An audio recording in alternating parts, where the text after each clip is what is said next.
Can you tell me who is Ricky Massie? Ricky Massie is one of my closest, oldest, best friends. That is one of the best surfers to come out of the Venice breakwater. He rips, especially backside. His backside attack's insane, absolutely insane. Almost like him and Randy Wright, their backhand was really strong because they grew up surfing predominantly rights, you know, until summertime. You know, even then, going up to Malibu, they'd still have to, you know, they're surfing rights. So their backhand was really strong. I think like a lot of goofy footers, that's the case, especially in California. But like, they like dominated with their backhand, and Ricky like crushed it.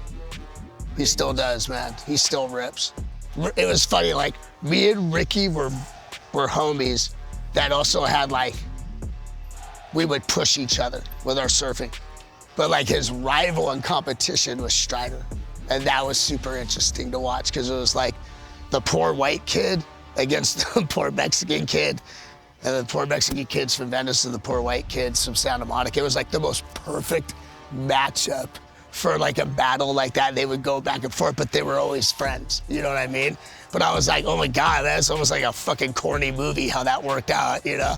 And then they both crushed it. They both took like, I think they both took juniors. They both took, I want to say men's in WSA, you know what I mean? At different times and all that kind of stuff.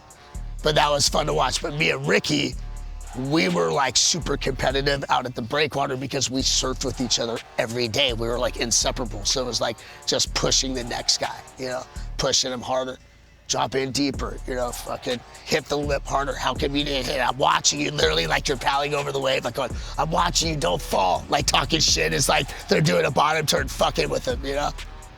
So like that's Ricky's definitely, I consider him, and I don't like to say this word and abuse it because it's like you should mean it when you say it, but he's like a brother to me and he's family to me. You know, I love him like a brother. Now I want to know, how did you start your career as a photographer? Like, how did you start to take pictures of like all these guys, and you know, how did you do all this beautiful art? I always found documenting interesting ever since I was a kid. Like I really liked documentaries and just behind the scenes stuff. It always interests me. And then, I don't know, there was something about old photos. So I always say this, and I also say that I think you would get a lot of the same answer. Again, it's going to the era and my age that like, because I've heard other people say it before, but like war photography really caught my attention as a kid. I thought it was like this really beautiful aesthetic from this really ugly, horrible thing, and it's sort of like what I grew up in. You know, it's like this beautiful place that has this really ugly side to it as well, and it like comes off very beautiful as this fucked up, delicate dance of both. And so that really caught my attention. I tripped that there was people that did that, and I was like, that's badass. Like I wanted to do that. I wanted to be a war photographer when I was like a little kid. And I got older, and I'm like, fuck that. Like, that's fucking crazy shit. And then I just always was into taking pictures, and I fucking would use my like mom and dad's Instamatics and just fuck around with it. And then I told my mom I wanted to like just like really get into photography. And there was the Venice Camera Exchange, which is a secondhand camera store in Lincoln and Venice that hasn't existed in decades now. And that's like, it was the cheap camera shop. And so we got my Nikon FM2 and the Vivitar 28, just made this sort of Frankenstein camera. And I wanted the wide angle just to like have I just needed that little bit more just for like, I wanted more aesthetic, you know? And I was like 14 thinking that way. I was also someone that really was always into the background. I was like so into the background of photos and shit like that. So like you could get more of the background in that way. The whole skate photography thing came about because I grew up in an era with a plethora of fucking skaters that were my fucking closest friends that skated where we grew up surfing and skating. It was like a no-brainer to just take photos of them hanging out during the day. And my photos don't come off like traditional skate shots. It's rare that you saw me go really close. I usually pulled back and like the person who's the main subject isn't always what the main subject is in there.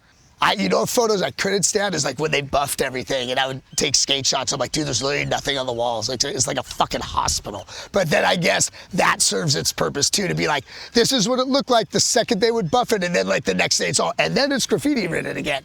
So I get that it served its purpose. It just was so boring to me. You know what I mean? But like, being able to get the background in and telling a story with the foreground and all of it, and then there's like maybe 6 stories happening. It's all about the story for sure. I gotta say, Larry Shapiro, who was our photography teacher at Venice High at the time, he definitely shaped us in looking at it that way as well. Most of the people I knew were into documentary photography already, and then we got more into the art side of it when we took his class and saw outside the box, because like I did not even know how you did a time exposure, and when I learned that, I was like, oh my God, like I could do the shit I see in posters and bend light like that. It was mind blowing to me, like changed everything. But we all came from a very documentary way of thinking and style. I think a lot of us had that in common.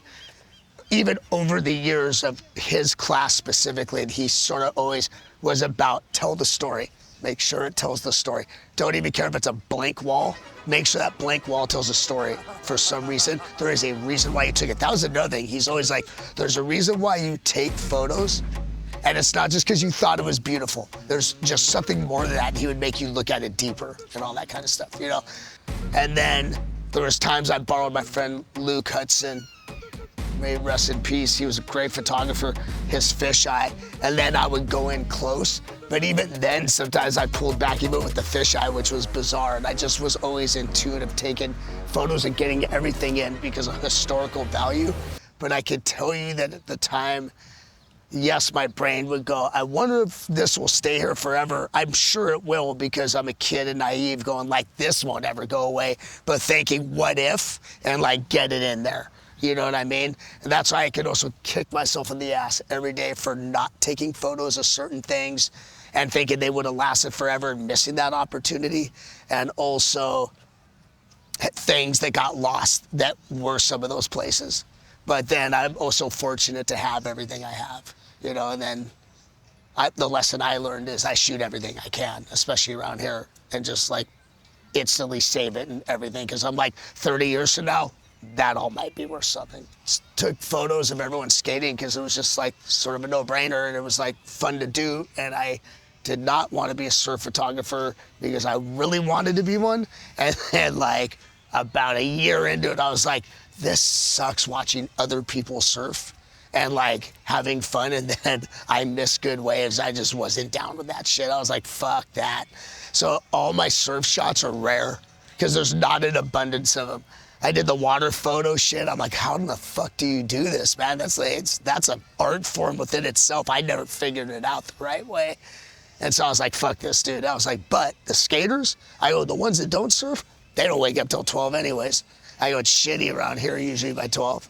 I was like, and all my friends that surf, they just go skate afterwards when it gets shitty. And it was just a shit ton of us skating, you know? So we just skate all afternoon. I'd fucking take shots, dude. It's like rare to see any of my photos of skate shots being early day. You know what I mean? Like everything was afternoon time for the most part, you know?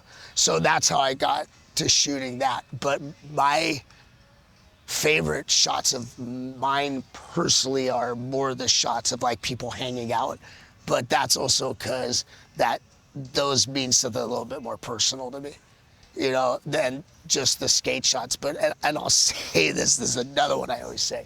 Like, I hate those bands that won't play the hit because they're like, oh, we're overplaying the hit. It's like, yeah, but these people came to see you to play the fucking hit, so play it. Like, dude, I do not even dog on my skate shots in any way. I fucking absolutely get that it gets the reaction and people really like them and they see a value in it that I didn't for years.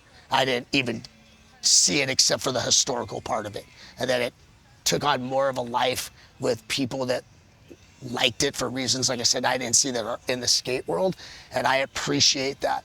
But my personal favorite one's more the people hanging out. That I know, like the one of Tuma smoking the fatty is my all-time favorite photo I've ever taken. And it's crazy because his head's sort of cut off, and I was sort of a stickler for that. And it's vertical, and like I got really close, and here I am telling you guys how much I hated getting close, but that shot that's my favorite shot is literally a portrait headshot. But it's sick, he's got the big old fatty, and the smoke he's all textured.